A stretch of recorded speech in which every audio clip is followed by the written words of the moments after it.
right. Hello, Mayor Cheney. Thank you so much for taking out time out of your busy schedule to meet me and to join me today. Today, I wanted to discuss Frisco sustainability and entrepreneurial initiatives. Given Okay. the fact that Frisco is America's fastest growing city, I personally believe that small businesses and entrepreneurship have a huge role within elevating Frisco to that position. And it's important that we also keep sustainable development at the forefront of our minds, while we undergo this shift. And to better understand the importance of sustainability and entrepreneurism from your perspective as a leader, I wanted to ask you a few questions on the topic. So Absolutely. perfect. So firstly, I would like to ask, what do you believe is the importance of small businesses in a fast-growing city such as Frisco? Well, I mean, small businesses really are the backbone of any community. I think I've seen the statistic reported before that something like 97% of all jobs are created by small businesses. I'm a small business owner myself and an entrepreneur, and so I've certainly know signing the front of paychecks. But it's really important. I mean, it creates jobs, it creates new ideas, it's opportunity. And here in Frisco, I mean, we have a thriving business community from Fortune 500 companies to mom and pops and everything in Mhm. between. We're a city full of entrepreneurs, so there's very much an entrepreneur, and it's very much a culture that we want to continue building here in the city of Frisco and support. And so this year, COVID has kind of taught us more than ever Mhm. kind of the need to support local, support our restaurants and our business owners that do so much to help support the community itself. And our residents have done a great job doing that. Definitely. And as a young entrepreneur myself too, I think it's amazing how Frisco has, an equilibrium sort of balance between, as you mentioned, Fortune 500 companies versus to the local small businesses and sort of everything in between. And I think that that balance is very important for, any fast growing city such as Frisco as well. Yeah, and it's also important for the business community. Mhm. As you know, I know you're an entrepreneur, an aspiring entrepreneur. But you want to also, entrepreneurs in your community, they, want to know that they have the support of larger companies. Quite frankly, a lot of them get acquired. They become the R&D, the research and development arm Right. of other companies, and get acquired, and it becomes an exit strategy for them. And that's why it's important for large companies also. And so when we're out recruiting these large companies, a lot of them very much are looking at that. They want to know kind of what our incubator is, how, do we have venture capital coming into our community? Do we have self-grown businesses that have started here in Frisco and flourished and grown? And Mhm. so it all really works together in an entire ecosystem if you want to have a very strong business climate. Right. And what, since you mentioned, the ecosystem that comes with any transition towards small businesses, what step or stage do you think Frisco is in regards to building or completely building that ecosystem? Yeah, I think we're further along than most cities, but we have very high aspirations in this regard. And so, one of the big things that we knew we had to do was continue to be able to educate the workforce here. Hmm. And so, shortly after I was elected mayor, I was meeting with the University of North Texas. They already had a presence here, and we were able to strike a deal to bring them here. So that was a big win for us because companies want access to talent, and then they want to also be able to train their existing employees. And so, Right. that was a missing vehicle kind of in our ecosystem, and they're going to really help support, um, you know, um, that part of our growth. And so there's more, that we want to continue to bring to the table. One challenge, and you may have even seen this as an entrepreneur, but one challenge that we're trying to fix, and we really do think Frisco can be the Silicon Valley of the central part of the United States. Definitely. But one of the challenges of that has always been having access to capital and venture capital. And Mm, so yeah. we've been working through that, and that's kind of our next step, I think, to get to that next level. And so talking to people like Capital Factory out of Austin and others about having a presence here, and they're really excited about all the pieces and how they're coming together here in our city. So still a lot of work to do to get to the place where we want to get to, but we have identified it as one of our top priorities as a city. It's very, very good to hear too. Um, and just focusing or zooming in sort of into specific small businesses and local companies that grow out of Frisco. What avenues as mayor and as the city of Frisco, what avenues have been implemented to support these small businesses? Yeah, so there's really multiple three legs to the stool, so to speak. So you want to attract companies and you want to attract people that are entrepreneurial to be here to begin with, and so that's having some of the things we already talked about in place.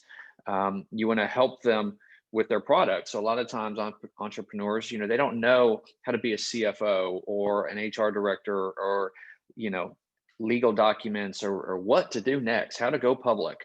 Hmm. So surrounding them with the right people that can help them in all the different phases of their life cycle, is an important part of it. And so we do it through a variety of ways. The private sector does a lot of it, obviously. The Frisco Chamber is a great partner of ours to help support, and you're very familiar with their programming that they have. But they've been an incredible support for us. But we also, we have an economic development corporation, which we actually use sales tax funds to help with these, to help recruit businesses, retain them, and help them grow. And so that is kind of the financial part, but they do more than just help with financial aspects. We can fast track projects if they need a building built. There's numerous ways that we support them. And then lastly, it's, our Visit Frisco actually, they certainly play a role. They're helping bring Mm. conferences and conventions here. And, we have all the space to do that. And so, all these kind of pieces and parts kind of help, like we said before, with the ecosystem. And going forward, one of the untold stories about the PGA coming to Frisco is just the incredible networking opportunities that's going to bring to our city. Definitely, So yeah. every CEO and board member of every Fortune 500 company in America is going to want to come to Frisco and play this course. And so it's going Yeah. to be very easy for us to, get the attention, and everyone's going to know who Frisco is. And so, we're going to certainly lean on them and their Rolodex, to help continue to grow. And that's very encouraging to hear too, and leads right into my next question, being what do you think is the future of entrepreneurship in Frisco as it grows? Yeah, I mean, it's blending really kind of all these things together. And so, I think the biggest challenge that I've seen over the years is when you have an entrepreneur with a great idea, and they're like, what do I do next? And it's always been my goal to just kind of have a central place where, if they called me as the mayor and said, I don't know what to do next, I could say, go here. Yeah. And they can support you with all the different programs. And really, University of North Texas is going to kind of fill that gap for us. And we're working on those plans now.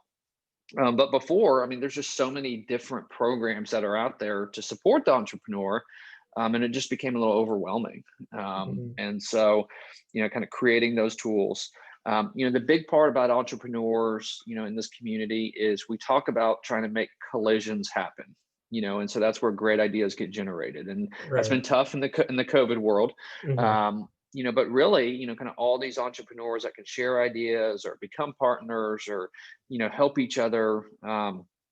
It's really important to be successful that those collisions are happening, whether it's networking opportunities, whether it's working spaces, what have you. It's going to be a big part of it.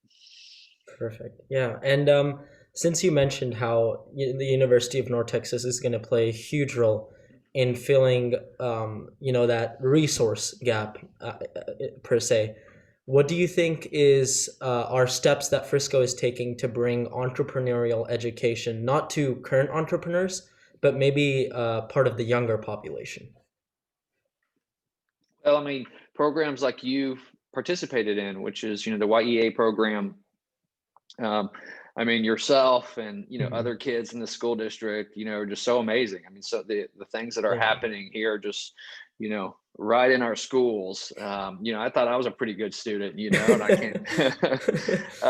But I mean, it's really, it's fascinating when you build a culture of a city. And so part of our culture has always been that education is important, right? Right. Frisco ISD has been one of the top school districts in the entire state forever, and that is a fundamental culture in the city. What it does is just over time and over the decades, it attracts families that value education. And so Hmm. naturally, the children of those parents are going to be kind of more inclined. And we're starting to see that now, right? And we're starting to see we have more entrepreneurial people moving here, and their kids are going to be more entrepreneurial. So that was very much intentional to say we need to start getting this programming at an early age. In these high school students that have these great ideas in high school and go off to college and have even bigger and better ideas. We want you to know you can come back to Frisco and develop that idea and turn it into a business, and that you have the Right. support system here to do it, and that you don't need to try to go somewhere else to get the resources that you need. Mm, very nice. And sort of hyper focusing onto our current environment around us, which is dominated by now the COVID-19 pandemic, which has brought obvious changes to our society. So, how did the city of Frisco, in response to the COVID-19 pandemic, help specifically small business and the small business community here? Yeah, and so that was something that was a real passion of mine. We took a lot of heat, myself as the mayor and the city council, kind of back in the highest part of anxiety back in March and April, Hmm. where we didn't think that businesses should be closed. We did not think that was the right approach. There had to be a better idea and a better way. And looking back, while we had fear and anxiety as well, I think looking back, most people would now agree that we should have never closed down these businesses, that we should have found kind of these alternatives. What it did do though is it made a lot of businesses have to adapt really quickly. Right. And so that is really good. And so really we kind of dropped everything that we were doing. We started thinking about recovery at the very beginning of the lockdown, as far as how do we come out of this, and started working on it in March. And so we were ahead of the game and prepared, Hmm. working with the Frisco Chamber, our public health team, our EDC. We had a really large organization that was working on supporting our small businesses, our restaurants, our retailers. And we really literally had boots on the ground, kind Hmm. of going into each businesses and saying, hey, this is how you can stay open. This is how we can help you. We changed a lot of our ordinances, so we let some of these restaurants just start, you know, pulling tables out in the parking lot, which we would Right. normally never do. But it was like, hey, we just got to figure it out and keep the doors open. And so, Hmm. thankfully, while not every business survived, and there are some businesses that probably use COVID as an exit strategy, that maybe they probably wouldn't have survived the year, regardless of COVID. But Hmm. we have had a really high success rate, which is good. And so I know all of our business communities are, they're very thankful that Frisco and the chamber did all that we could to try to help them stay open. And that's actually, very, very good to hear, maintaining that equilibrium between public, sort of the anxiety that was going on, and making sure that the business community stays alive. And so I agree, a very, very, very good course of action. Now, shifting gears a little bit, I wanted to focus a little bit more on sustainability and how it relates to Frisco's growth as a city. So, as the mayor, how much focus is the city of Frisco placing on conducting business and promoting entrepreneurism, while also promoting social impact and sustainable development? Yeah, I mean, and those aren't binary options. And so we've always believed, quite frankly, that building sustainable developments is what's going to keep Frisco relevant for decades from now. And you can see really, really bad examples of old strip centers and gas stations, and that, in other cities, that they weren't thinking about this. So, Hmm. just a few things that were put into place a long time ago, which is our building standards. So you drive around Frisco, and all of our commercial developments, you're going to see long-term sustainable construction. We have some of the highest building standards in the entire country. You're going to see masonry products everywhere that last, dozens of years. And so, that part of it really helps us. Even things like our big box retailers, like you may hear my dog barking. Um, it's the life of of Zoom and new generation. But what do you do? Yeah.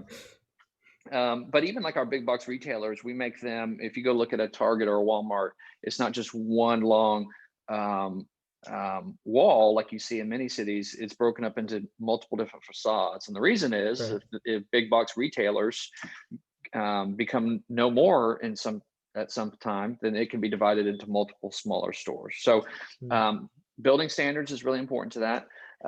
We also do a lot of others. Frisco was the first city in the country to require all construction to be Energy Star rated, Okay. and a lot of other cities have followed suit from that. We're a big proponent of open space. In fact, Hmm. that was one of my big initiatives when I was first elected as mayor. Is now our commercial developments are actually included in our park planning system, and we're the Hmm. first city in the country to require every commercial development going forward to have a minimum of 10% open space in Okay. each development. So that's going to help keep them sustainable and interesting. We're Tree City USA. We're one of the few cities in the country that actually we've put in a reuse water line. So we reclaim water and we were able to use that to water a lot of our developments. It's called the Purple Pipe. And it's just an investment that we started making as we're laying infrastructure and putting streets in. Hmm. Actually, that really helped us with the PGA project because these golf courses take a lot of water, Right. to maintain, and we use reclaimed water for all of our golf courses. The Star uses part of this reclaimed water, and we'll have other Hmm. developments that use it as well. Our Mean Green team, as we call them in environmental services, if you've ever been to see their Yeah. what they've got going on as far as the recycling program. I mean, it is second to none. And so, it's something that doesn't get covered a lot, but we're Hmm. really Yeah. proud that as a city that we make it a priority. And that's very, very good to hear too, is that paired with, the leaps that Frisco is making, as in education and infrastructure and in economics as well, that sustainability isn't falling behind. So that's very, very good to hear. Yeah. And my last question for you would be, as mayor, now recently elected again, what are your future steps or plans to make sure that sustainability remains a major component of Frisco's growth? Well, I mean, I think the biggest next step is going to be us starting to develop Grand Park, which is going to be, I think the crown jewel of the city of Frisco, which is going to be a 600-acre park right in the heart of the city with some of our most valuable real estate, just dedicated forever as open space. Hmm. Talking about sustainability and environmental, cleaning up the old Exide battery plant, is going to be a Right. top priority. And Stewart Creek, with that, we'll need to do that um, before we start Grand Park. But we have visions in Grand Park to have some wetlands and maybe some botanical gardens, and where you can just really experience nature. Kind of getting our hike and bike trail connected throughout the city, so people are less reliant on cars and can be more mobile on bikes and walking and so forth. And so, we have a lot of smaller ideas, but that is definitely going to be kind of one of our big focuses here in the next couple of years. Perfect. And if you don't mind, just one quick question on a more broader scale. As a political leader, where do you see the United States as a country going with social entrepreneurism and sustainable development? I think it's tougher to mandate from a federal perspective. I mean, it really has to be a grassroots, community by community initiatives, in my opinion. And I will say one thing that I've noticed is kind of your generation. This is very much at the front of the mind. Every mayor's youth council that I've had, environmental concerns and those kinds of things is been like their top priority, and so it clearly resonates with your generation. And as y'all become leaders, it's going to only continue to push that further ahead. From a federal perspective, it seems here lately it's hard to get them to agree on anything, so, I do think a lot of it does take, community by community, state by state, kind of basis. But, part of it's going to be, again, getting back to the entrepreneur as far as kind of, leaps in technology and kind of where that intersection of environmental adoption intersects with it becomes good business, right? Right. I mean, Hmm. there's not as much adoption of solar because it's so expensive and your payback period, maybe 7 to 10 years. Right. When your payback period is 7 to 10 months, it becomes no brainer decisions for people, right? Exactly. And so as that continues to evolve, I drive an electric car. I drive a Tesla. I love technology and all those kinds of things. I think we're going to Hmm. kind of see that really change the world, as far as mobility. I've said before that I don't think my grandchildren will ever drive a car. Right. That's just how Yeah. fast it's moving. And so, I do think that the speed of adoption, here over the next couple of decades is going to be very rapid. It's going to be a hockey stick, instead of a slow adoption, and it's going to just continue to pick up steam. Perfect.